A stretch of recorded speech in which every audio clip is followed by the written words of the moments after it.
Assalamualaikum warahmatullahi wabarakatuh. Selamat malam, berjumpa lagi dengan Ki Kampak di acara stand up komedi tunggal ya.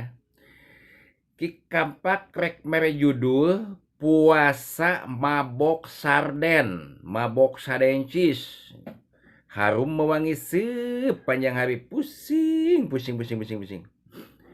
Kumaha ki emang aya anu kitu? Nggak jadi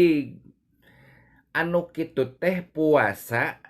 baning ku lapar tadina jelema na rakus beuki barang dahar heug puasa nahan beuteung sapopoe menikot pepelengkingan leulesna menta ampun udud teu udud ngopi teu ngopi heuh ngagoler eta mangarepkeun magrib meuli sadencis 4 kaleng nya kolot baheula menyebutna sadencis sarden 4 kaleng nu gede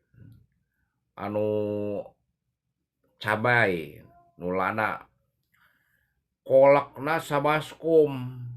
begitu iyo ngadahar sadencis heula ieu pas buka teh adzan magrib teh bak bak bak bak bak bak bak bak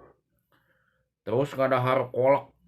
seep sabaskom can cies bonteng suri wah sagala didahar ujung-ujungna naon heneg seueuh tah nu kitu akibatna menting teh. Jadi begitu pas sholat taraweh teh naon mubeng liur jojolong-jolongan tungtungna naon utah di kamar mandi borolo borolo nepikeun ka dipencetan ku anakna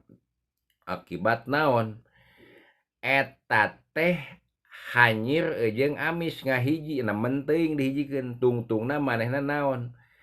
terjadi tarawehna nepikeun kabalik ya udah tarawihnya cek pamajikan teh borah taraweh neng da angeun anu loba ge kautahkeun deui hendag seueur lieur tah eta jadi lain rejeki akibat naon tamak mentak ulah tamak teuing